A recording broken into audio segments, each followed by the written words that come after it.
Brutal regimes who torture, murder, execute and bomb people on a daily basis. The Israelis, the US, the Saudis, for example.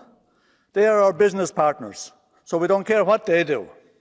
Countries that resist Western imperialism, who fight back against regime change operations, or even overthrow Western puppet regimes. Countries like Iran, Cuba, Venezuela, Bolivia, Yemen, Syria, Palestine. These countries we attack. The US, NATO and their partners, when not bombing these countries, are strangling them to death. Tens, if not hundreds of thousands of people are dying each year from illegal Western sanctions and embargoes, from lack of access to medicine and functional infrastructure.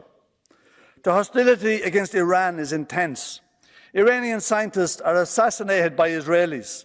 The US drone bombed the revered General Soleimani, the man who did most to defeat ISIS in Iraq. Infrastructure is targeted and destroyed. The Israelis routinely blow up oil tankers destined for other sanctioned countries. The US imprisons individuals suspected of violating their illegal sanctions against Iran, taking them hostages. The US wouldn't even relax the sanctions regime during the COVID-19 crisis. Weapons are being smuggled into Iran to arm forces hostile to the government.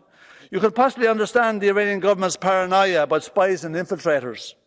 The murder of Palestinians, the bombing and starving of Yemenis, the beheading and the brutal treatment of women in Saudi Arabia, Syrians dying from cholera.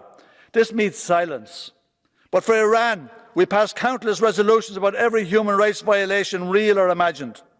We call for sanctions while engaging in unhinged, blatant racist discourse. The groups are calling for a special task force to deal with so-called hostile foreign regimes. But what you need to do is stop being hostile to foreign governments. You need to stop promoting NATO lies and stop interfering in other countries. Stop behaving like colonialists.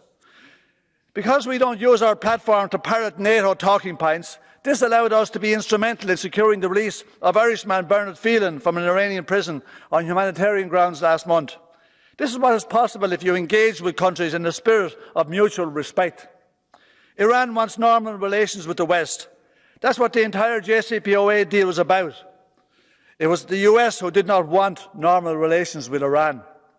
That the EU has sat by and let things deteriorate to this point is an indictment of the concept of European diplomacy, as is their failure to look for peace in the war in Ukraine, because it doesn't suit US NATO.